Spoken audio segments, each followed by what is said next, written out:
Hello दोस्तों, steno Hindi dictation 80 की speed में नए अभ्यास के लिए तैयार रहें। स्टार्ट। पैरा। उपाध्यक्ष महोदय, हमारा देश कृषि प्रधान देश है, लेकिन खेती के बाद उद्योग का हमारे देश के आर्थिक जीवन में बड़ा प्रमुख और महत्वपूर्ण स्थान है। आज़ादी के बाद देश में बड़े बड़े और मौलिक उद्योग धंधे खड़े किए गए हैं, जिनकी बहुत आवश्यकता थी। उस दिशा में अच्छा प्रयास किया गया है और उसमें बड़ी सफलता भी मिली है। लेकिन जहाँ बड़े बड़े उद्योग धंधे खड़े हुए, वहाँ छोटे छोटे उद्योग धंधों की, खास तौर से उन उद्योग धंधों की जो देश में परंपरा से चले आ रहे थे, बड़ी अपेक्षा हुई। बहुत से उद्योग धंधे अपने पुराने ढंग से चले आ रहे हैं, उनमें कोई नया परिवर्तन नहीं लाया जा सकता है, इनका कोई विकास नहीं हो सका है। देश की स्थिति को देखते हुए खास तौर से ग्रामीण क्षेत्रों में कौन से नए उद्योग धंधे स्थापित किए जा सकते हैं, इस बारे में कोई अनुसंधान नहीं किया गया है। खादी और ग्रामोद्योग कभी ना स्थापित किया गया और उसने खादी और कुछ ग्रामीण उद्योग धंधों को लिया, लेकिन उसकी भी कुछ सीमाएं हैं। पैरा।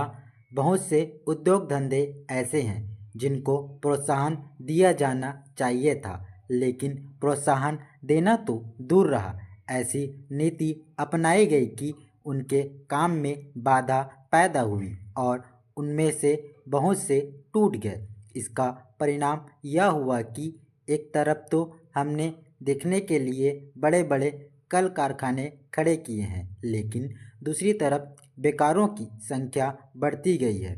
आज वह समस्या एक भीषण रूप में हमारे सामने आई है। यदि हम छोटे छोटे उद्योग धंधों को, खास तौर से कृषि से संबंधित उद्योग धंधों को बड़े बड़े शहरों में नहीं, दूर दूर ग्रामीण क्षेत्रों में नहीं फैलाते हैं, तो इसके दो दुष्परिणाम होंगे। एक तो उद्योगों का केंद्रीकरण होगा और दूसरे शहरों की आबादी बढ़ेगी, जिससे अनेक जटिल समस्याएं पैदा होगी। इससे हर एक आदमी को काम नहीं मिलेगा और हमारे जो पुराने उद्योग धंधे जीवन से संबंधित सामग्रियां तैयार करते हैं, उन पर बुरा असर पड़ेगा।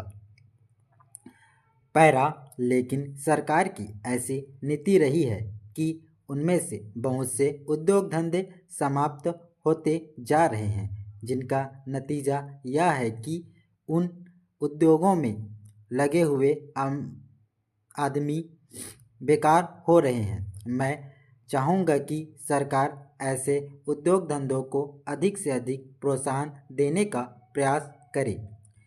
पैरा।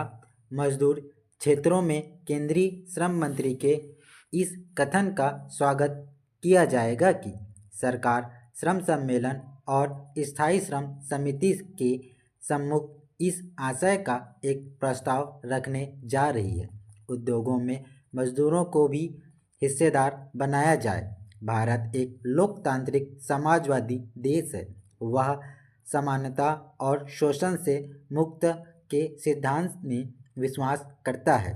इसलिए यदि इस प्रस्ताव को स्वीकार कर लिया जाता है और उनके अनुसार औद्योगिक नीति का गठन किया जाता है, तो इससे अधिक अच्छी और क्या बात हो सकती है। पैरा। अब पुनः कुछ दिन पूर्व श्रम मंत्री ने घोषणा की थी कि सरकार ने उद्योगों के प्रबंध में मजदूरों को शामिल करने का निश्चय किया है और इसके लिए प्रशासन सुधार आयोग की सिफारिश के अनुसार कारखाने के निर्देशकों में से एक मजदूर को प्रतिनिधि रखेगी। स्टॉप। आप इस चैनल पर नए हैं तो सब्सक्राइब, शेयर, लाइक कीजिए। Thank you.